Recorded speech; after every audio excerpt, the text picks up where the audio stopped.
সব খবর, কম সময়ে সব খবর একসাথে। খবরটা খুব বড় করে বলবো না, কিন্তু যতখানি বলবো তাতে করে আপনি জেনে যেতে পারবেন আজ কোথায় কি হলো। নিয়মিত আয়োজনে স্বাগত জানাচ্ছি, আপনাদের সঙ্গে আছি আমি ইশরাত জাহান। প্রশ্ন ফাঁসের অভিযোগে পল্টন থানার মামলায় গ্রেপ্তার 17 জনের মধ্যে 10 জনকে কারাগারে পাঠিয়েছেন আদালত। বাকি 7 জনের 164 ধারায় স্বীকারোক্তিমূলক জবানবন্দি রেকর্ড করা হচ্ছে। তাদের বিরুদ্ধে বিসিএস সহ গত 12 বছরে 30টি নিয়োগ পরীক্ষার প্রশ্ন ফাঁসের অভিযোগ উঠেছে। বিকেলে ঢাকার মেট্রোপলিটন ম্যাজিস্ট্রেট তাহমিনা হকের আদালত 10 জনকে কারাগারে পাঠানোর আদেশ দেন। পিএসসি চেয়ারম্যানের সাবেক গাড়ি চালক সৈয়দ আবেদ আলী, খলিলুর রহমান, সাজিদুল ইসলাম, আবু সুলেমান, মোহাম্মদ সোহেল, সাখাওয়াত হোসেন, সাইম হোসেন ও লিটন সরকার স্বীকারোক্তিমূলক জবানবন্দি দিতে সম্মত হয়। পরে মামলার তদন্ত কর্মকর্তা তাদের জবানবন্দি রেকর্ডের আবেদন করেন। অপর 10 আসামির জামিন আবেদন নামঞ্জুর করে কারাগারে পাঠানো হয়।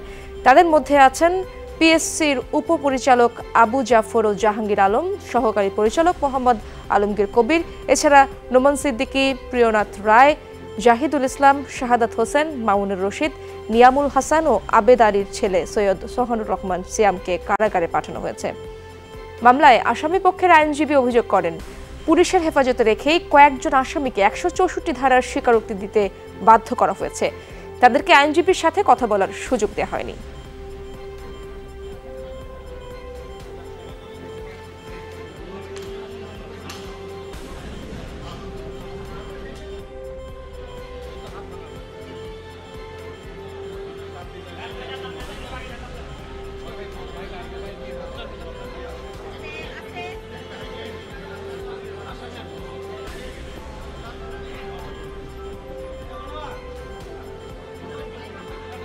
এখানে কোনো ক্ষতিগ্রস্ত ব্যক্তি নাই। এখন এই মামলাটা পুলিশ বাদিয়ে করছে। আমি মাননীয় আদালতকে চ্যালেঞ্জ করেছি যে আমরা বলেছি আমাদেরকে 5 তারিখে গ্রেপ্তার করছে এবং আমাদেরকে 9 তারিখ উঠে আদালতে উপস্থাপন করছে। এই কোথায় ছিলাম, কোথায় ছিলাম তার ব্যাখ্যা আয়োগকে চেয়েছি। বিজ্ঞ আদালত আমাদের রাষ্ট্রপক্ষের বক্তব্য শুনে সন্তোষজনক মনে হয় 10 জন আসামিকে সিডব্লিউ জেল হাজতে প্রেরণ করেছেন এবং যারা স্বেচ্ছায় স্বীকারোক্তিমূলক জবানবন্দি দিতে ইচ্ছুক হয়েছেন তাদেরকে বিভিন্ন আদালতে এখন তাদের স্বেচ্ছায় স্বীকারোক্তিমূলক জবানবন্দি লিপিবদ্ধ করে দিয়েছেন। গত 5 জুলাই পিএসসির অধীনে অনুষ্ঠিত রেলওয়ে উপসহকারী প্রকৌশলী পদে নিয়োগ পরীক্ষা বাতিলের দাবি জানিয়ে মানববন্ধন করেছেন চাকরি প্রত্যাশী ডিপ্লোমা প্রকৌশলীরা।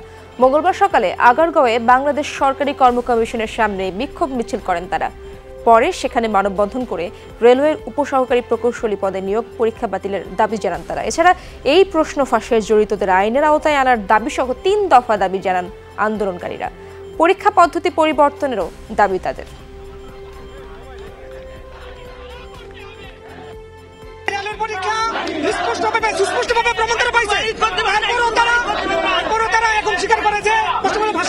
শুধু প্রশ্ন ফাঁসের মাধ্যমে এক অযোগ্য মানুষ এই দেশ নেতৃত্ব দিবে আমরা কখনো অতি দ্রুত 5 তারিখের পরীক্ষা বাতিল করতে হবে। আমরা অ্যাপ্লাই করেছি 7টা, কিন্তু আমাদের তারা বিবেচনা করছে মাত্র একটি পরীক্ষা দিয়ে এবং আমরা 7টা অ্যাপ্লাই করেছি, 7টায় পরীক্ষা দিতে চাই। প্রশ্ন ফাঁস হয়েছে কিনা তা তদন্তের পর বলা যাবে, তবে প্রশ্ন ফাঁসে নিজের সংশ্লিষ্টতা থাকলে পদত্যাগ করার ঘোষণা দিয়েছেন public service commission PSC chairman Mohammad Sohrab Hossain. দুপুরে পিএসসিতে প্রশ্ন ফাঁস ইস্যুতে সাংবাদিকদের ব্রিফিংয়ে তিনি জানান 3 সদস্যের তদন্ত কমিটি গঠন করা হয়েছে। তাদের 15 কার্যদিবসের মধ্যে রিপোর্ট দিতে বলা হয়েছে। বলেন, যে প্রক্রিয়ায় চূড়ান্ত প্রশ্নপত্র পাঠানোর হয় সেখানে ফাঁস করার সুযোগ খুব কম। তারপরও কারোর সম্পৃক্ততা পাওয়া গেলে সর্বোচ্চ ব্যবস্থা নেওয়া হবে। কাউকে রক্ষা করা আমাদের কোনো উদ্দেশ্য নেই, কিন্তু কোন একটি পরীক্ষা সম্পর্কে সিদ্ধান্ত দিতে হলে আমাকে চূড়ান্ত ইনকোয়ারির মাধ্যমে প্রমাণ হতে হবে যে এটি ফাঁস হয়েছে। তার আগে এটা দিলে তো অন্য অভিযান হয়ে যেতে পারে। ভাবপ্রশ্ন যে আউট হবেই না এটা আমি বলতে পারবো না। তাকে তদন্তের আগে হয়েছে এটাও বলতে পারবো না, হয় না এটাও বলতে পারবো না। তবে যদি হয়ে থাকে আমরা আমাদের সর্বোচ্চ, এমনকি আমি স্পেয়ার হব না। 12 বছর আগে যদি চাকরি পেয়েছেন, যদি সেটা এখন কোনো কিছু আসে, সেটা কি করতে হবে? একটা কোর্টের বা আদালতের বা আইনের পরামর্শ ছাড়া আমি সম্ভব না, এটা বলা কারোর পক্ষে ইনস্ট্যান্টলি বলা যাবে না। কোটা পদ্ধতি বাতিলের সিদ্ধান্ত অবৈধ ঘোষণা করে হাইকোর্টের দেয়া রায়ের বিরুদ্ধে আপিল বিভাগের শুনানি আগামীকাল। হাইকোর্টের রায় স্থগিত রাষ্ট্রপক্ষের করা আপিলে বিশেষ চেম্বার আদালতের বিচারক আশফাকুল ইসলাম এই আদেশ দেন। রিটকারীদের পক্ষ থেকে চেম্বারে আবেদনের প্রেক্ষিতে দিনটি ধার্য করা হয়, তবে নিয়ম অনুযায়ী আপিল শুনানি বৃহস্পতিবারে কার্যতালিকায় আসার কথা ছিল। এদিকে আপিল শুনানিতে অংশ নিতে চেম্বার আদালতে আবেদন করেছে 2 শিক্ষার্থী। শিক্ষার্থীদের পক্ষে সিনিয়র আইনজীবী শাহ মঞ্জুরুল হক এই আবেদন করেন। এছাড়া হাইকোর্টের রায় স্থগিত চেয়ে চেম্বার আদালতে আবেদন করেছেন আন্দোলনকারী শিক্ষার্থীরা, যা আগামীকাল আপিল বিভাগে শুনানির জন্য পাঠানো হয়েছে। আমরা মনে করি যে এই কোটা পদ্ধতির সংস্কার হওয়া দরকার।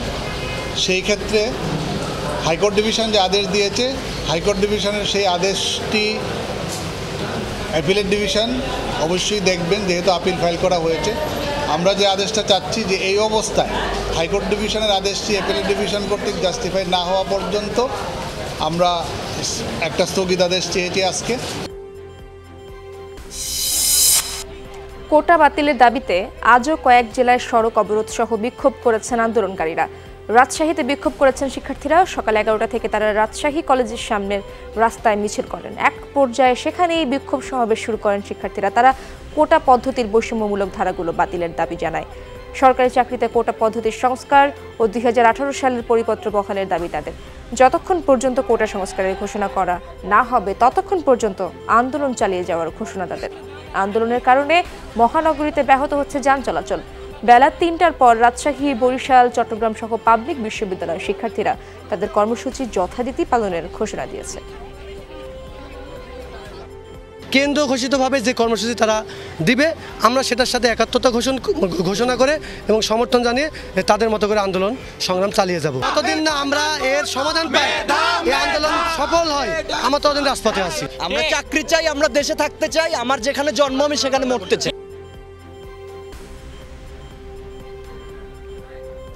ঢাকা আরিচা মহাসড়কে আজও বিক্ষোভ করেছেন জাহাঙ্গীরনগর বিশ্ববিদ্যালয়ের শিক্ষার্থীরা। প্রধান ফটকের সামনে 4:30 পর্যন্ত সড়কে বিক্ষোভ করেন তারা। এ সময় আটকা পড়ে অসংখ্য যানবাহন। বৈষম্য বিরোধী ছাত্র আন্দোলনের ব্যানারে আন্দোলনরত শিক্ষার্থীরা 2018 সালের পরিপত্র বহালের পাশাপাশি সরকারি চাকরিতে মেধাভিত্তিক নিয়োগের দাবি জানান। অন্যথায় কঠোর আন্দোলনের হুঁশিয়ারি দেন তারা। আমাদের একটাই দাবি, সেটা হচ্ছে সকল গ্রেডের কর্মচারীদেরকে অনগ্রসর যে জাতিগোষ্ঠী রয়েছেন, প্রতিবন্ধী যে জাতিগোষ্ঠী রয়েছেন এবং সুবিধাবঞ্চিত যারা রয়েছেন, এদেরকে কোটায় প্রাধান্য দিতে হবে। আমাদের লাখো শিক্ষার্থীদের যে প্রাণের দাবি, যৌক্তিক দাবি, সেই যৌক্তিক দাবিটি যাতে আগামীকাল হাইকোর্টের শুনানির মাধ্যমে আমাদের ছাত্রদের পক্ষে রায় আসে। দর্শক, কোটা বিরোধী আন্দোলনে বরিশালের চিত্র জেনে নিতে চাই আমরা। সেখানে আছেন আমার সহকর্মী কাউসার হোসেন। কাউসার, কোন এলাকায় অবস্থান নিয়েছে আজ শিক্ষার্থীরা এবং তাদের দাবি দেওয়া সম্পর্কে আবারও বিস্তারিত তথ্য আমাদেরকে জানাবেন। তাদের আজকের বক্তব্য কি?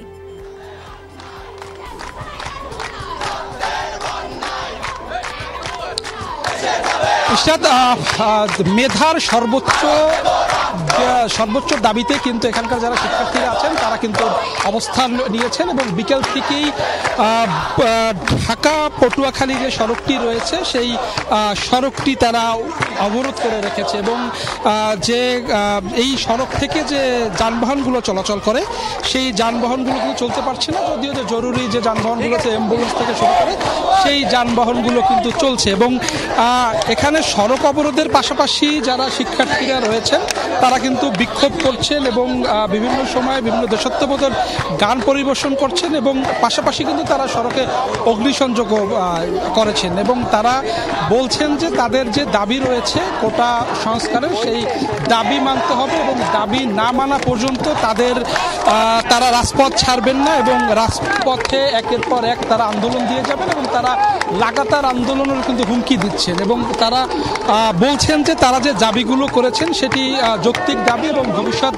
প্রজন্ম যাতে নিরাপদ থাকে, ভবিষ্যৎ যারা মেধাবীরা রয়েছে দেশের তারা যাতে মেধার পরিচয় দিয়ে তারা যাতে কর্মক্ষেত্র বা বিভিন্ন বিশ্ববিদ্যালয়, মেডিকেল কলেজ থেকে শুরু করে বিভিন্ন জায়গায় যাতে তারা মেধার পরিচয় দিয়ে তারা তাদের এই তারা বিভিন্ন জায়গায় সুযোগ পেতে পারে, এর জন্যই কিন্তু তাদের এই আন্দোলন এবং তাদের এই আন্দোলন চলবে। এবং তারা বলছেন যে তাদের যে আন্দোলন রয়েছে সেটি কিন্তু তারা শান্তিপূর্ণভাবেই পালন করছেন এবং তারা এটাও মানেন যে আসলে তাদের এই শান্তিপূর্ণ আন্দোলনের ফলে সরকারের যে জায়গাটা থেকে সরকার ফিরে এসেছিল, যে 2018-র যে প্রজ্ঞাপন বাতিল করা হয়েছিল, সেই জায়গায় আসলে তারা যাবেন এবং যারা শিক্ষার্থীরা রয়েছেন, দেশের যারা মেধাবীরা রয়েছেন, তাদের যে দাবি সেই দাবি তারা মেনে নেবেন। এবং তারা বলছেন এই দাবা না মানা পর্যন্ত তারা কিন্তু মাঠে থাকবেন এবং অহিংস কর্মসূচি পালন করবেন। এবং বরিশাল বিশ্ববিদ্যালয়ের শিক্ষার্থীরা কিন্তু বিকেল 3:30টায় এই মহাসড়কে অবস্থান নিয়েছেন এবং এখনও অবস্থান নিয়ে আছেন। এবং তারা বলছেন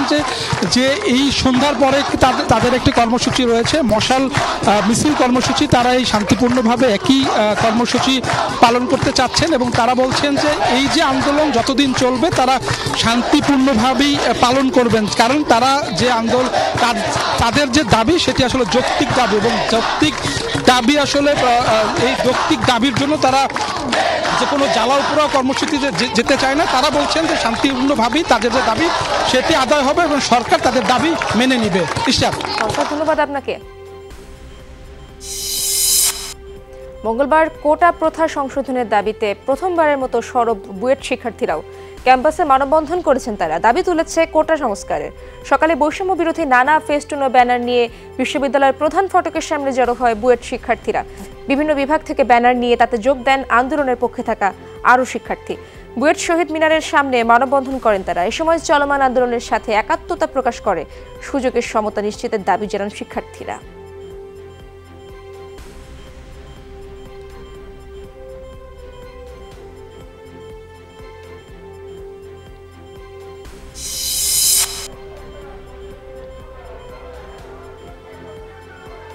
এদিকে কোটা বাতিলের আন্দোলন বন্ধ করার আহ্বান জানিয়েছে আমরা মুক্তিযোদ্ধার সন্তান। সকালে জাতীয় প্রেস ক্লাবের সামনে বিক্ষোভ সমাবেশ থেকে এই আহ্বান জানানো হয়। তাদের অভিযোগ, কোটা বিরোধীদের ইন্ধন দিচ্ছে বিএনপি জামায়াত। তারা দেশকে অস্থিতিশীল করার জন্যই রাজপথে অরাজকতা সৃষ্টি করছে। যে মুক্তিযোদ্ধাদের জন্য স্বাধীন দেশ মিলেছে, কোটা বাতিল চেয়ে সেই মুক্তিযোদ্ধাদেরই অসম্মান করা হচ্ছে। এই অপমান মুক্তিযোদ্ধাদের পরিবার কখনোই মেনে নেবে না। আদালতের রায়ে এই কোটা ফিরে এসেছে, সরকার কিন্তু এই কোটা দেয় নাই। সুতরাং কোটা আদালতে মামলা করা হয়েছে এবং মুক্তিযোদ্ধা সন্তানরা এই মামলা করেছে। তারা মামলা করার কারণে এই কোটা ফিরে এসেছে। এখন আইনের প্রতি শ্রদ্ধাশীল আমরা, তাই আইনের মাধ্যমে কিন্তু আমরা এটা মোকাবেলা করেছি। আমরা আইনের প্রতি শ্রদ্ধাশীল।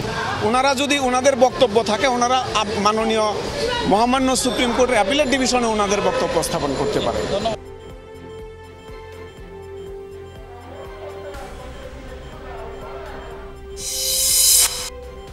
দর্শক, কোটা বিরোধী বিষয়ে আন্দোলনের বিষয়ে সংবাদ সম্মেলন হচ্ছে ঢাকা বিশ্ববিদ্যালয়ে। আমরা সেখানে যেতে চাই।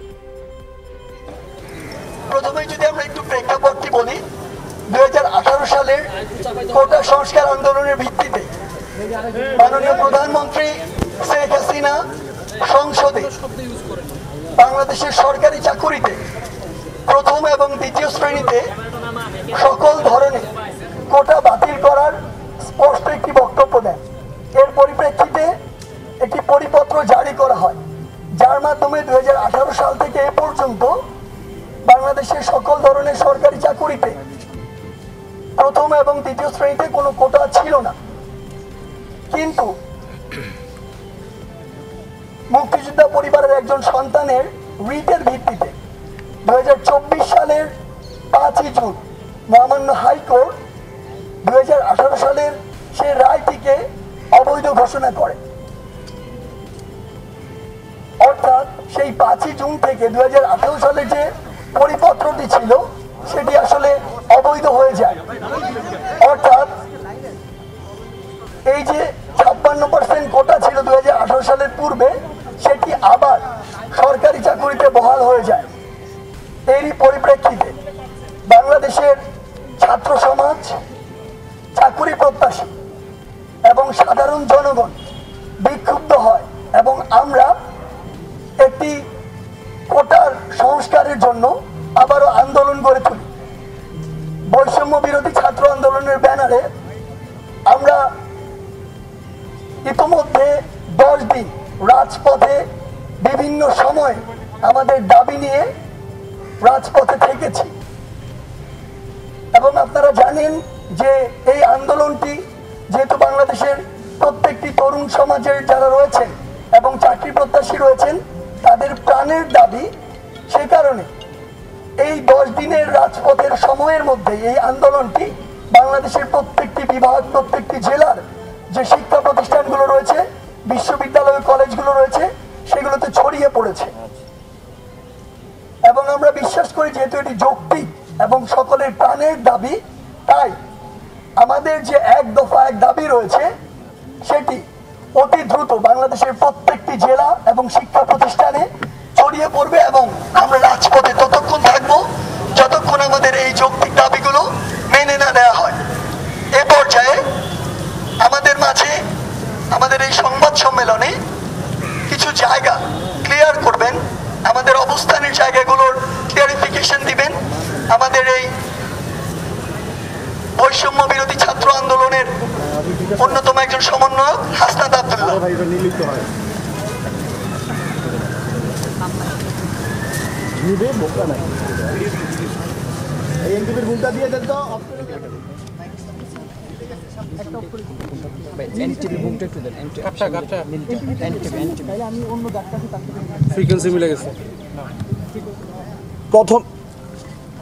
প্রথমে যে বিষয়টি আমি ক্লিয়ার করছি সেটি হচ্ছে আমরা যে আন্দোলনটি চালিয়ে যাচ্ছি এটি কোটা বাতিলের আন্দোলন নয়, পুনরাবৃত্তি করছি কারণ বিভিন্ন সময়ে বিভিন্ন গণমাধ্যমে এবং বিভিন্ন পত্রিকাতে আমরা দেখেছি সেক্ষেত্রে বিভিন্নতা দেখা দিয়েছে দাবির ক্ষেত্রে। আবারও পরিষ্কার করছি আমাদের আন্দোলনটি কোটা বাতিলের নয়, বরং বাস্তবতার সাথে সমন্বয় রেখে কোটার যৌক্তিক সংস্কার। আমি যদি আমাদের যে দাবিটি ছিল আমাদের এক দফা দাবি, এই এক দফা দাবিটি আমি একটু আবার পুনরাবৃত্তি করছি। সকল গ্রেডের সরকারি চাকরির সকল গ্রেডে অযৌক্তিক ও বৈষম্যমূলক কোটা বাতিল করে সংবিধানে উল্লিখিত অনগ্রসর গোষ্ঠী ও বিশেষ চাহিদা সম্পন্নদের জন্য কোটাকে ন্যায্যতার ভিত্তিতে ন্যূনতম পর্যায়ে এনে সংসদে আইন পাশ করে কোটা পদ্ধতিকে সংস্কার করতে হবে, এটি ছিল আমাদের দাবি। এখন প্রশ্ন থেকে যায় যে ন্যূনতম পর্যায় বলতে আমরা কি বুঝাচ্ছি। 2 নম্বর বিষয়ে একটা প্রশ্ন থেকে যায়, আমি প্রথম 2 নম্বর বিষয়ে প্রশ্ন থেকে যায় যেটা নিয়ে আমরা অনেক সময় সবচেয়ে বেশি প্রশ্ন ফেস করেছি, মিডিয়াতে সবচেয়ে বেশি প্রশ্ন ফেস করেছি যে আমরা মুক্তিযোদ্ধা কোটার বিরোধিতা কিনা। অনেকেই আমাদেরকে এইভাবে ফিঙ্গার পয়েন্ট করা হয়েছে যে এই আন্দোলনটা শুধুমাত্র মুক্তিযোদ্ধা কোটার বিরোধিতার জন্য হচ্ছে আন্দোলনটা করা হচ্ছে। আমরা স্পষ্ট করতে চাই এই আন্দোলন মুক্তিযুদ্ধ কোটার বিরোধিতা না। মুক্তিযুদ্ধ যারা করেছে তারা আমাদের জাতির শ্রেষ্ঠ সন্তান, আমাদের জাতির শ্রেষ্ঠ সন্তানদের জন্য যে কোনো ধরনের রিওয়ার্ড সরকার থেকে যেটা দেওয়া হবে, আমরা একজন সচেতন নাগরিক হিসেবে যে বাংলাদেশকে ধারণ করে, যে বাংলাদেশকে বিশ্বাস করে, যে বাংলাদেশকে ভালোবাসে, যে বাংলাদেশকে ওন করে, সে কখনো মুক্তিযুদ্ধের প্রশ্নে এবং মুক্তিযোদ্ধাদের অবদানের প্রশ্নে সে কখনোই আঙুল তুলতে পারে না। আর যারা আঙুল তুলে তাদেরকে আমরা বাংলাদেশের শত্রু হিসেবে চিহ্নিত করতে চাই। আমরা কখনোই মুক্তিযোদ্ধাদের রিওয়ার্ড নিয়ে আমরা কখনো প্রশ্ন তুলিনি। তাহলে আমরা প্রশ্ন তুলেছি মুক্তিযোদ্ধাদের নাতিপুতিদের যে কোটাটা দেওয়া হয়েছে, যে কোটাটাকে যদি আমরা একটু এক্সপান্ড করতে চাই সেটা পুষ্য কোটা নামে যেটা কোটাটা রয়েছে, আমরা সেই কোটার বিরোধিতা করছি। আমরা মুক্তিযোদ্ধাদের যে প্রাপ্ত বা বর্তমানে যে সুবিধাগুলো রয়েছে সেই সুবিধাগুলোকে প্রয়োজনে যদি কর্তৃপক্ষ মনে করে থাকে, নীতি নির্ধারক যদি মনে করে থাকে, সেই সুযোগ সুবিধার যেই পরিধি রয়েছে সেটা চাইলে বিস্তৃত করলে আমরা সেটাকে স্বাগত জানাবো, আমরা সাধারণ জনগণ সেটাকে স্বাগত জানাবে। কিন্তু মুক্তিযোদ্ধাদের যে নাতিপুতিদের যে কোটা রয়েছে আমরা সেই কোটার বিরোধিতা করছি। এবার আসে আমাদের দ্বিতীয় পয়েন্ট, ন্যূনতম পর্যায় বলতে আমরা কি বুঝাচ্ছি। ন্যূনতম পর্যায় বলতে আমাদের একটা বিষয়, আমরা যখন এই আন্দোলনটা শুরু করেছি এই আন্দোলনটা এখন গণমানুষের আন্দোলনে পরিণত হয়েছে। অভিভাবকরা সেখানে সংহতি জানাচ্ছে, কৃষক সংহতি জানাচ্ছে, শ্রমিক সংহতি জানাচ্ছে, আমাদের রেমিটেন্স যোদ্ধারা সংহতি জানাচ্ছে। কারণ সবাই নিশ্চিত হতে চায় তাদের সন্তানদের তারা যে উদ্দেশ্যে পড়াশোনা করাতে চাচ্ছে তারা যেন পড়াশোনা শেষে একটা নিরাপদ কর্মসংস্থান নিশ্চিত করতে পারে। এই নিরাপদ কর্মসংস্থানের জায়গা থেকে তারা দেখেছে যে কোটা একটি বাধা, সেই জায়গায় কোটাকে তারা একটি সমস্যা হিসেবে চিহ্নিত করেছে। দ্বিতীয়ত যে জায়গাটি রয়েছে, বাংলাদেশের যে সচেতন মহল রয়েছে, এই সচেতন মহল মেধাভিত্তিক স্মার্ট বাংলাদেশ এবং বর্তমান একবিংশ শতাব্দীর বিশ্বমানের বাংলাদেশ গড়ার ক্ষেত্রে মেধাকে একটি সমস্যা হিসেবে চিহ্নিত করেছে।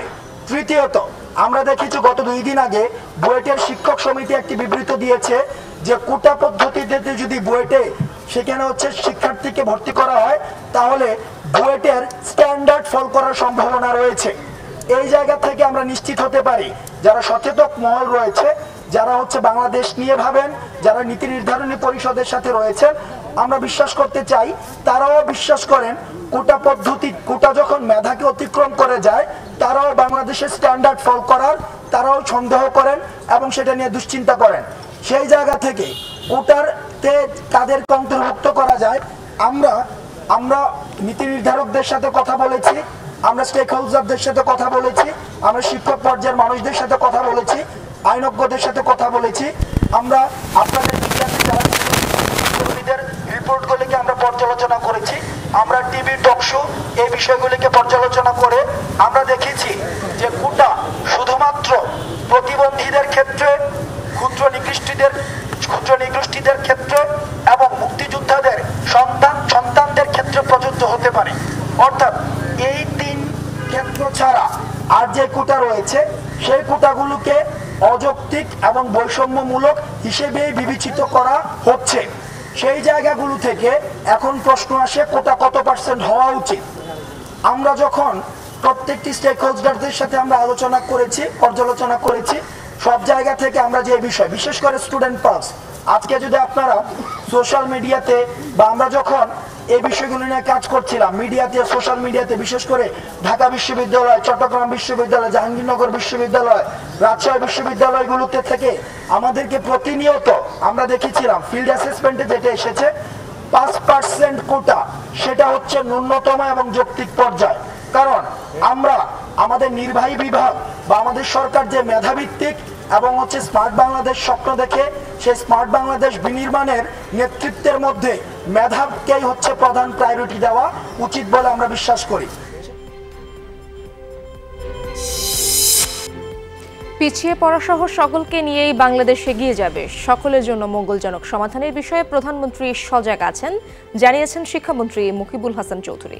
কোটা আন্দোলন নিয়ে সাংবাদিকদের প্রশ্নের জবাবে শিক্ষামন্ত্রী বলেন, কোটা বিচারাধীন বিষয়, আদালত নিশ্চয়ই এ বিষয়ে নির্দেশনা দেবেন। বিকেলে আন্তর্জাতিক মাতৃভাষা ইনস্টিটিউটে নৈপুণ্য অ্যাপ, জাতীয় পাঠ্যক্রম পোর্টাল ও বিষয়ভিত্তিক অনলাইন ট্রেনিং কার্যক্রমের উদ্বোধনী অনুষ্ঠান শেষে একথা বলেন তিনি। এ সময় প্রত্যয় স্কিম নিয়েও কথা বলেন মন্ত্রী। বলেন, শিক্ষকদের স্বার্থ ক্ষুণ্ণ হবে না, আন্দোলন তাদের গণতান্ত্রিক অধিকার হলেও বিশ্ববিদ্যালয় অচল করা ঠিক হবে না। নতুন পাঠ্যক্রম প্রসঙ্গে মন্ত্রী বলেন, শিক্ষকদের মানসিকতা পরিবর্তন না হলে কখনোই তারা প্রশিক্ষিত হতে পারবেন না, নিজের চেষ্টা থাকতে হবে। জানান, 10ম শ্রেণী পর্যন্ত অবৈতনিক শিক্ষার লক্ষ্য নিয়ে এগিয়ে যাচ্ছে সরকার। প্রধানমন্ত্রী বঙ্গবন্ধুর কন্যা তিনি চান যে দেশের সকল জেলা, সকল জনগোষ্ঠী যাতে করে সমান সুযোগ পায় এবং অন্তর্ভুক্তিমূলক উন্নয়ন যাতে করে সবার সম্ভব হয়, সেটাই তো তার পলিটিক্যাল কমিটমেন্ট। তো সুতরাং তিনি সেভাবে এই প্রক্রিয়া শেষ হওয়ার পরে সেটা দেখা যাক সেটা কীভাবে নির্বাহী বিভাগ করে। কোটা নিয়ে সকল পক্ষের বক্তব্য শুনে সিদ্ধান্ত নেবেন আদালত। ঘটনা আদালতে, তাই রাজপথে আন্দোলন করে এর সমাধান হবে না, এসব কথা বলেছেন আইনমন্ত্রী আনিসুল হক। দুপুরে সচিবালয়ে কোটা ইস্যুতে মন্ত্রী আরও বলেন, শিক্ষার্থীরা আবেদন করেছে, তারা সঠিক পথেই হাঁটছে।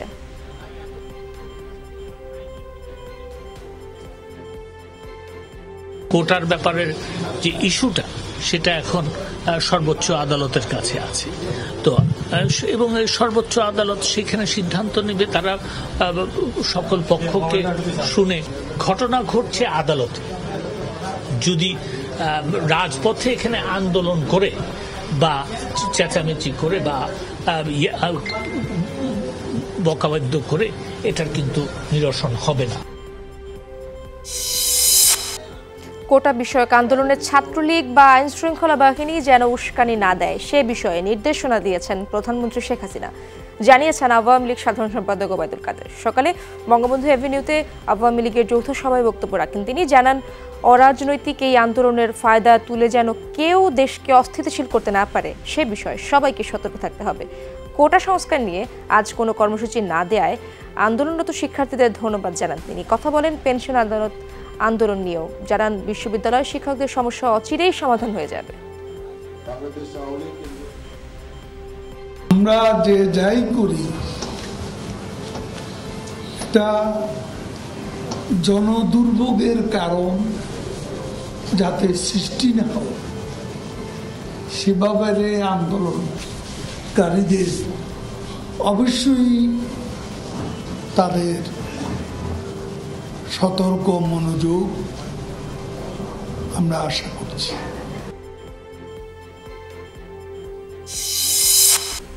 সমৃদ্ধ ভবিষ্যৎ গড়তে বাণিজ্য ও বিনিয়োগের নতুন নতুন দিক উন্মোচনে যৌথভাবে কাজ করবে চীন ও বাংলাদেশ। বেইজিংয়ে দুদেশের মধ্যে ব্যবসা বাণিজ্য ও বিনিয়োগের সুযোগ সুবিধা বিষয়ক বিশ্ব সম্মেলনে একথা বলেন প্রধানমন্ত্রী। প্রধানমন্ত্রী শেখ হাসিনা জানান, দেশটিতে গার্মেন্টস, চামড়াজাত, পাটজাত ও কৃষিজাত পণ্যের রপ্তানি বৃদ্ধিতে আগ্রহী বাংলাদেশ। বলেন, চীনের সাথে শুধু ব্যবসা বাণিজ্য নয়, জোরালো করতে হবে কূটনৈতিক সম্পর্ক। প্রধানমন্ত্রী বলেন, চীনের সাথে পারস্পরিক অংশীদারিত্ব আরও বেগবান করতে বাংলাদেশ প্রতিজ্ঞাবদ্ধ। এ লক্ষ্যে সব ধরনের সহযোগিতা করতেও ঢাকা প্রস্তুত। সরকার প্রধান আরও বলেন যে একসাথে কাজ করলে ভবিষ্যতে আরও সম্ভাবনাময় বিশ্ব তৈরি সম্ভব। আগামীকাল চীনের প্রেসিডেন্ট শি জিনপিং এর সাথে দ্বিপাক্ষিক বৈঠক করবেন প্রধানমন্ত্রী। চলমান সফরে বাংলাদেশ ও চীনের মধ্যে 20 থেকে 22টি সমঝোতা স্মারক সই হওয়ার সম্ভাবনা রয়েছে। China is our largest partner with trade volumes increasing year by year. However, there remains immense potential to further expand our trade ties. We are committed to addressing trade imbalances and creating a more equitable trade relationship. নবম দিনে গড়িয়েছে প্রত্যয় pension স্কিমের বিরুদ্ধে শিক্ষক কর্মচারীদের আন্দোলন। ঢাকা বিশ্ববিদ্যালয়ে দুপুরে কলাভবনে বিক্ষোভ সমাবেশ করেন শিক্ষকরা। ক্লাস পরীক্ষা বর্জন করে টানা কর্মসূচি পালন করে আসছেন তারা। শিক্ষক নেতারা বলেন, এই আন্দোলন ব্যক্তি স্বার্থে নয়, ভবিষ্যতে বিশ্ববিদ্যালয়ে যে বৈষম্যমূলক পরিবেশ তৈরি হবে তা এড়াতেই এই প্রতিবাদ জানাচ্ছেন তারা। বলেন, এতে কাজের পরিবেশ নষ্ট হবে, মেধাবীরা শিক্ষক পেশায় যুক্ত হতে চাইবে না, যা পুরো জাতির জন্য ভয়ানক। এছাড়া সকাল থেকে ক্যাম্পাসে বিক্ষোভ সমাবেশ ও মিছিল বের করেন কর্মচারীরা।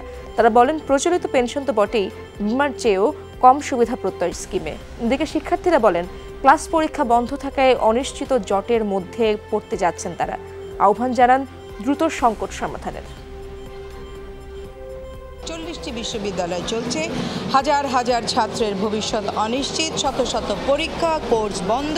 সরকারের কোনো মন্ত্রণালয় বা মহল থেকে আমাদের সাথে এখনো পর্যন্ত কোনো আনুষ্ঠানিক বৈঠকের কথা বিষয় আমরা অবগত নই। এদিকে নবম দিনের মতো সর্বাত্মক কর্মবিরতি পালন করছেন খুলনা বিশ্ববিদ্যালয়ের শিক্ষক ও কর্মকর্তারা। কর্মসূচির অংশ হিসেবে বেলা 12টা থেকে বিশ্ববিদ্যালয়ের ক্যাফেটেরিয়াতে ঘণ্টাব্যাপী অবস্থান কর্মসূচি পালন করেন শিক্ষকরা। তারা বলেন, অসম্মানজনক ও মানহানিকর এই সিদ্ধান্ত থেকে যতদিন পর্যন্ত সরকার সরে না আসবে ততদিন আন্দোলন চলবে। একই দাবিতে কর্মবিরতি পালন করছেন খুলনা বিশ্ববিদ্যালয়ের কর্মকর্তারাও। কর্মসূচির অংশ হিসেবে ক্লাস পরীক্ষা নেওয়া থেকে বিরত আছেন শিক্ষকরা। আন্দোলনকারী শিক্ষকদের অভিযোগ, প্রত্যয় স্কিম বৈষম্যমূলক ও মর্যাদাহানি করে। এতে অন্তর্ভুক্তি বাতিলের পাশাপাশি স্বতন্ত্র বেতন স্কেল প্রবর্তনেরও দাবি জানান তারা। দাবি পূরণ না হওয়া পর্যন্ত কর্মবিরতি চালিয়ে যাওয়ার বিষয়ে অনড় আন্দোলনকারীরা। কোটা ব্যবস্থা সংস্কার এবং সরকারি নিয়োগ পরীক্ষায় প্রশ্নপত্র ফাঁসে জড়িতদের শাস্তির দাবিতে সংবাদ সম্মেলন করেছে ছাত্র ইউনিয়ন। সকালে ঢাকা বিশ্ববিদ্যালয়ের মধুর ক্যান্টিনে এই সংবাদ সম্মেলন করে সংগঠনটি। এ সময় সরকারি চাকরিতে কোটা পদ্ধতি শিক্ষার্থীদের প্রতি রাষ্ট্রের বৈষম্যমূলক আচরণ বলে মন্তব্য করেন বক্তারা। আগামী 10 জুলাই কোটা পদ্ধতির সংস্কার সহ 3 দফা দাবিতে ঢাকা বিশ্ববিদ্যালয়ের রাজু ভাস্কর্যের সামনে বিক্ষোভ সমাবেশের ঘোষণা দেয় সংগঠনটির নেতারা। দাবি আদায় না হওয়া পর্যন্ত এই আন্দোলন চালিয়ে যাবে বলেও জানায় তারা। এদিকে শিক্ষার্থীদের কোটা সংস্কারের দাবিতে পাবলিক বিশ্ববিদ্যালয়গুলোতে আজও ছাত্র ধর্মঘট, ক্লাস পরীক্ষা বর্জন কর্মসূচি চলে। কোটা বিরোধী আন্দোলন শেষ হওয়ার আগেই সরকার পতনের আন্দোলনে নামার আহ্বান জানিয়েছেন নাগরিক ঐক্যের সভাপতি মাহমুদুর রহমান মান্না। দুপুরে জাতীয় প্রেস ক্লাবে এক প্রতিবাদ সভায় একথা বলেন তিনি। মাহমুদুর রহমান মান্না বলেন, এই সরকারকে হটালেই সকল সমস্যার সমাধান হবে। এ সময় একের পর এক ঘটনা ঘটিয়ে জনগণকে বিভ্রান্ত করে সরকার তাদের ক্ষমতাকে দীর্ঘস্থায়ী করছে বলে অভিযোগ করেন বিএনপির যুগ্ম মহাসচিব মোয়াজ্জেম হোসেন আলাল। সভায় উপস্থিত ছিলেন বিপ্লবী ওয়ার্কার্স পার্টির সাধারণ সম্পাদক সাইফুল হক। তিনি বলেন, কোটা কোনো আইনগত সিদ্ধান্ত নয়, এটি রাজনৈতিক সরকারের বিষয়। এটি এখন গণ দাবিতে পরিণত হয়েছে বলেও জানান তিনি।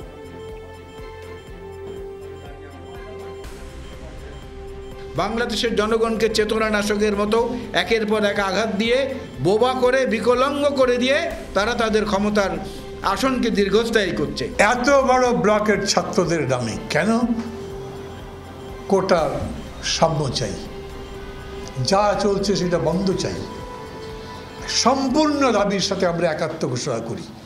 এখন করেছি, আগে করেছি, এবং যতদিন এরকম চলবে বৈষম্যমূলক, ততদিন তার সঙ্গে থাকব। দুর্নীতি মামলা বাতিল চেয়ে ডক্টর ইউনূসের করা আবেদনের শুনানি বুধবার। বিচারপতি মোহাম্মদ নজরুল ইসলাম তালুকদার ও বিচারপতি কাজী ইবাদত হোসেনের হাইকোর্ট বেঞ্চ শুনানির জন্য এই দিন ধার্য করেন। সোমবার গ্রামীণ টেলিকমের শ্রমিক কর্মচারীদের লভ্যাংশ আত্মসাতের মামলায় অভিযোগ গঠনের বৈধতা চ্যালেঞ্জ করে হাইকোর্টে আবেদন করেন ডক্টর মোহাম্মদ ইউনূস। আবেদনে অভিযোগ গঠনের আদেশ বাতিল চাওয়া হয়েছে। এই আমাদের সেটেলমেন্ট এগ্রিমেন্টটাকে গ্রহণ করে মামলা প্রত্যাহার করার জন্য যে আদেশ দিয়েছিলেন, ওই 3টা আদেশের কপি আমরা দিয়ে বলেছি যে আমরা সাপ্লিমেন্টারি এফিডেভিট দেব। এগুলি কোর্টের নজরে থাকা অত্যন্ত জরুরি। অ্যাটর্নি জেনারেল সাহেব কালকে 11টার সময় টাইম চেয়েছেন, তাই কোর্ট আগামীকাল 11টায় আমাদের এই মামলার শুনানির দিন ধার্য করেছেন। ঋণ খেলাপিদের জন্য আবারও বড় ছাড় দিল বাংলাদেশ ব্যাংক। কোনো খেলাপি সুদ মওকুফ নিয়ে 3 বছরের মধ্যে দায় সমন্বয় করতে পারবে, এমনকি ত্রিপক্ষীয় চুক্তির আওতায় বন্ধকি সম্পত্তি বিক্রি করেও ঋণ সমন্বয় করা যাবে। এ ধরনের আবেদন পাওয়ার 60 দিনের মধ্যে ব্যাংক থেকে তা নিষ্পত্তি করতে হবে। সোমবার এই সংক্রান্ত নীতিমালা জারি করে বাংলাদেশ ব্যাংক। নীতিমালায় বলা হয়, ঋণ গ্রহীতার ব্যবসা কখনো কখনো নিয়ন্ত্রণ বহির্ভূত কারণে বন্ধ বা লোকসানে পরিচালিত হয়, এতে বাধাগ্রস্ত হয় ঋণ আদায়। এরূপ ক্ষেত্রে এক্সিটের আওতায় আদায় বা সমন্বয়ের প্রয়োজনীয়তা দেখা দেয়। রপ্তানি আয়ের ভুল তথ্যে অনেক হিসেবে পরিবর্তন আসবে। কোনো ক্ষেত্রে কী ধরনের প্রভাব পড়েছে তা পর্যালোচনা করা হচ্ছে। সকালে বাংলাদেশ পরিসংখ্যান ব্যুরো পরিদর্শনে গিয়ে এমন মন্তব্য করেছেন পরিকল্পনা মন্ত্রী অবসরপ্রাপ্ত মেজর জেনারেল আব্দুস সালাম। দায়িত্ব নেয়ার পর প্রথমবারের মতো পরিসংখ্যান ব্যুরো পরিদর্শন করলেন তিনি। কর্মকর্তাদের সাথে পরিচিত হওয়ার পাশাপাশি পরিসংখ্যান ব্যুরোর বিভিন্ন বিভাগ ঘুরে দেখেন তিনি। তথ্য সংগ্রহ ও পর্যালোচনার ক্ষেত্রে কর্মকর্তাদের সতর্ক থাকার নির্দেশ দেন মন্ত্রী। আমি ঠিক এটার সাথে ডাইরেক্টলি জড়িত নই, সুতরাং আমি মনে করি বিভ্রান্তির কারণটা খুঁজে দেখা হবে। সেই জন্য অর্ডার অলরেডি দেওয়া হয়েছে। কোথায় কোথায় ক্ষতি হয়েছে বা হয়নি সেটা প্রশ্ন যাবে কিনা, বা অতিরিক্ত কোনো কাজ করতে হবে কিনা পুরো করে সেটা দেখা হবে। এটা তো সত্য হয়েছে, তাও কতখানি সত্য, কতখানি ডেপথ কতখানি তা তো আমরা জানি না।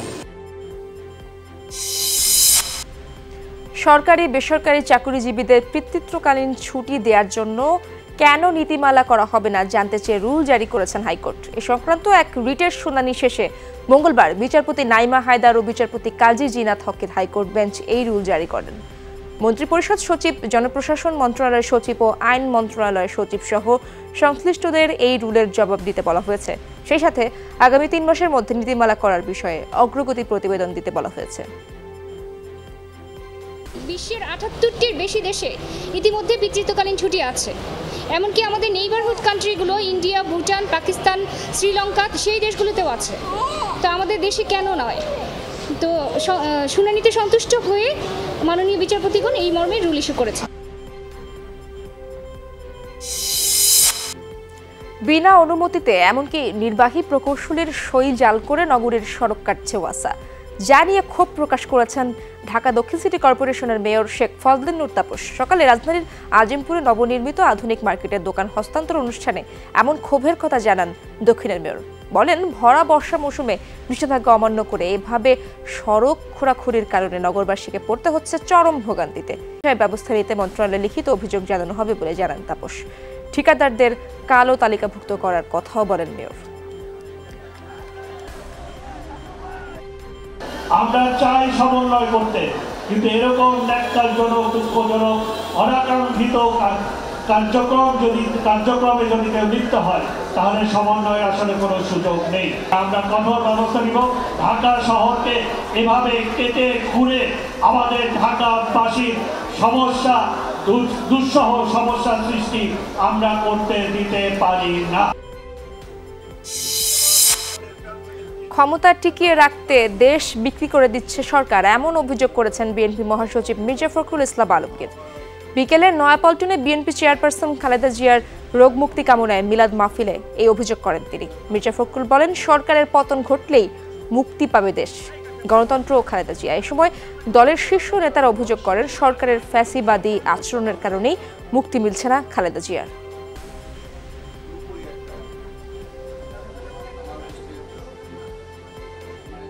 এই আওয়ামী লীগ যতদিন ক্ষমতা থাকবে বাংলাদেশ ততই আরো দ্রুত রসাতলে যাবে। এই বিষয়গুলোতে যদি আমরা দেখি এবং হিসাব করি তাহলে আমরা দেখবো যে আর একটা দিন আওয়ামী লীগের ক্ষমতা থাকা উচিত নয়। জাতীয়তাবাদী কেন্দ্রীয় যুবদলের আংশিক কমিটি ঘোষণা করা হয়েছে। আজ বিএনপির সিনিয়র যুগ্ম মহাসচিব রুহুল কবির রিজভী স্বাক্ষরিত এক সংবাদ বিজ্ঞপ্তিতে এই তথ্য জানানো হয়। নতুন কমিটিতে সভাপতির দায়িত্ব পেয়েছেন সাবেক সাধারণ সম্পাদক আব্দুল মোনায়েম মুন্না। কমিটির সাধারণ সম্পাদক হয়েছেন নুরুল ইসলাম নয়ন। কমিটির অন্য সদস্যরা হলেন সিনিয়র সহসভাপতি রেজাউল করিম পল, 1 নম্বর যুগ্ম সাধারণ সম্পাদক বিল্লাল হোসেন তারেক, সাংগঠনিক সম্পাদক কামরুজ্জামান জুয়েল ও দপ্তর সম্পাদক নুরুল ইসলাম সোহেল। বিজ্ঞপ্তিতে বলা হয়, পরবর্তীতে যুবদলের পূর্ণাঙ্গ কমিটি ঘোষণা করা হবে। এবার ইউরো চ্যাম্পিয়নশিপের খবর। ফাইনালে জায়গা করে নেওয়ার লড়াইয়ে ইউরোর প্রথম সেমিফাইনালে আজ মুখোমুখি হবে দুই সাবেক বিশ্ব চ্যাম্পিয়ন ফ্রান্স ও স্পেন। বায়ার্ন মিউনিখের মাঠ অ্যালিয়াঞ্জ অ্যারিনায় ম্যাচটি শুরু হবে দিবাগত রাত 1টায়। দলের আক্রমণ ভাগের ফর্ম নিয়ে চিন্তিত ফ্রান্স কোচ দিদিয়ের দেশাম। অন্যদিকে তরুণ দুই উইঙ্গার লামিন ইয়ামাল ও নিকো উইলিয়ামস স্পেনের মূল ভরসা। তবে পেড্রির ইনজুরি দলটির দুশ্চিন্তা বাড়িয়েছে। গত 13টি বিশ্বকাপ ও ইউরোর 7টির শিরোপা জিতেছে এই দুই দল। স্পেন 2টি ইউরো ও বিশ্বকাপ জিতেছে। অন্যদিকে ফ্রান্স 2বার বিশ্বকাপ ও 2000 সালে একবার ইউরো চ্যাম্পিয়নশিপের শিরোপা ঘরে তুলেছে।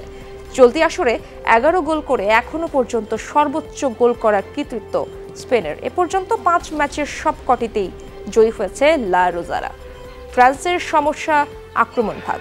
এমবাপ্পে, গ্রিজম্যানরা গোল করতে পারছেন না। টাঙ্গাইলে চিকিৎসকের অবহেলায় রোগীর মৃত্যুর অভিযোগে ক্লিনিকে ভাঙচুর চালানো হয়েছে। দুপুরে সদরের মুক্তা ক্লিনিকে ভাঙচুর চালায় রোগীর স্বজনরা। তারা জানায়, গেল 6 জুন পেটে ব্যথা নিয়ে সদরের এই ক্লিনিকে ভর্তি হন আকলিমা বেগম। পরীক্ষা নিরীক্ষা শেষে রোগীর পিত্তথলিতে পাথর থাকার বিষয়টি নিশ্চিত করেন চিকিৎসক। পরে ডক্টর ফরিদ আহমেদের তত্ত্বাবধানে আকলিমাকে অপারেশন থিয়েটারে পাঠানো হয়। 6 ঘন্টা পরও জ্ঞান না ফিরলে চিকিৎসক তাকে সাভারের এনাম মেডিকেলে রেফার করে।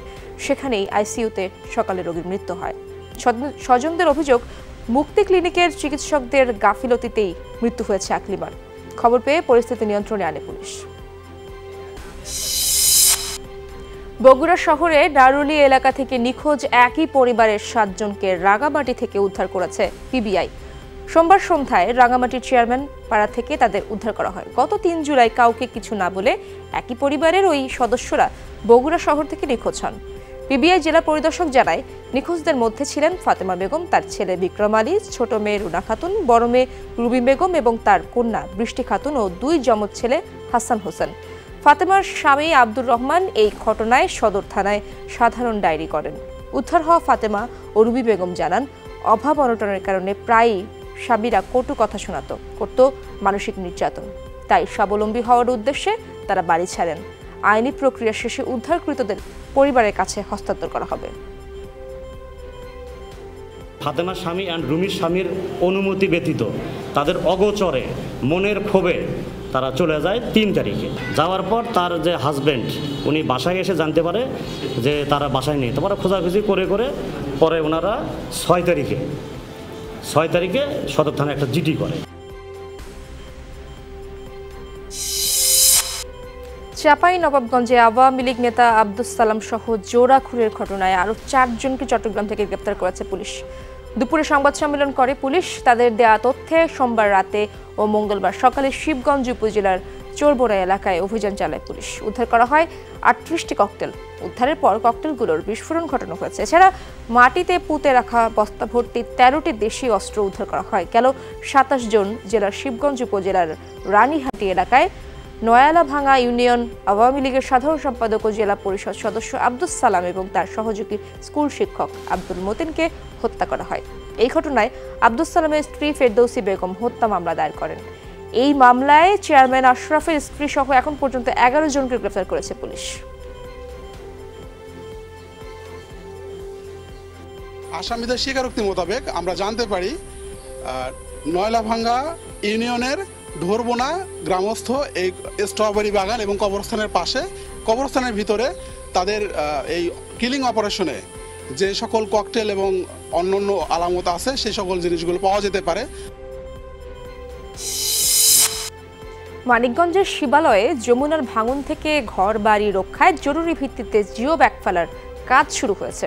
দুপুরে উপজেলার তেওতা ইউনিয়নের সমেজঘর এলাকায় এই কাজের উদ্বোধন করেন স্থানীয় সংসদ সদস্য সালাউদ্দিন মাহমুদ জাহিদ। এ সময় উপজেলা নির্বাহী কর্মকর্তা বেলাল হোসেন সহ পানি উন্নয়ন বোর্ডের কর্মকর্তা স্থানীয় নেতাকর্মীরা উপস্থিত ছিলেন। পরে নদী ভাঙনে ক্ষতিগ্রস্তদের মাঝে ত্রাণ সহায়তা বিতরণ করা হয়। সবার সহযোগিতায় রংপুরকে মাদক মুক্ত করার প্রতিশ্রুতি দিয়েছেন জেলার নবনিযুক্ত পুলিশ সুপার মোহাম্মদ শাহজাহান। দুপুরে এসপির সম্মেলন কক্ষে সাংবাদিকদের সাথে মতবিনিময় করেন তিনি। এ সময় বিভিন্ন সংবাদপত্র, ইলেকট্রনিক্স মিডিয়ায় কর্মরত সাংবাদিকরা সহ অনেকেই উপস্থিত ছিলেন। নতুন এসপিকে জেলার আইনশৃঙ্খলা পরিস্থিতির বিভিন্ন বিষয় তুলে ধরেন তারা। সেখানে মাদক প্রসঙ্গে কথা উঠলে মাদকের বিরুদ্ধে পুলিশের অবস্থানের কথা জানান পুলিশ সুপার। আইনশৃঙ্খলা পরিস্থিতির উন্নয়নে সবার সহায়তা চান তিনি। এর আগে সোমবার ডিএমপি থেকে নতুন কর্মস্থলে যোগ দেন পুলিশ সুপার মোহাম্মদ শাহজাহান। আপনারা যে বলতেছেন মাদকের ভয়াল অবস্থা সরাসরি এই বিষয়গুলো যাতে না থাকে, সেইটা না থাকার জন্য বা সেটা নিয়ন্ত্রণ করার জন্য যা যা করণীয় এখান থেকে বলা মানেই আমরা কাজগুলো তো থানা থেকেই হবে। কুমিল্লায় গোমতী হাসপাতালে স্বাস্থ্য সেবা ও জীবন বীমা চুক্তি স্বাক্ষর হয়েছে। সকালে নগরীর নজরুল এভিনিউয়ে গোমতী হাসপাতালে এই চুক্তি স্বাক্ষর অনুষ্ঠিত হয়। চুক্তি স্বাক্ষর করেন হাসপাতালের সিইও ডক্টর মুজিবুর রহমান এবং জেনিথ ইসলামী লাইফ ইন্স্যুরেন্স লিমিটেডের সিইও SM নুরুজ্জামান। এ সময় তারা বলেন, এই চুক্তির ফলে একজন সেবা গ্রহীতা বছরে 1000 টাকার স্বাস্থ্য বিমায় 50,000 টাকার সেবা পাবে। অনুষ্ঠানে 2 প্রতিষ্ঠানের ঊর্ধ্বতন কর্মকর্তা সহ অন্যরাও উপস্থিত ছিলেন।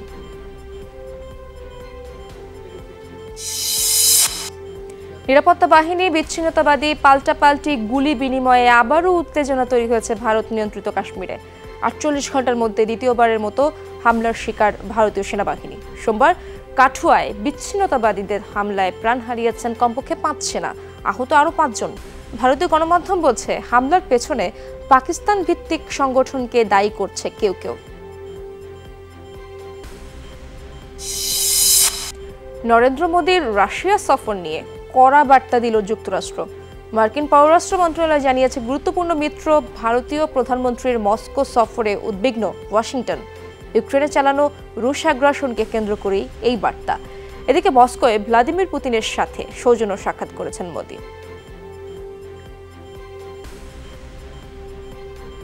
আর এই ছিল আজকের সব খবরের আয়োজনে। এতক্ষণ সাথে থাকার জন্য ধন্যবাদ সবাইকে।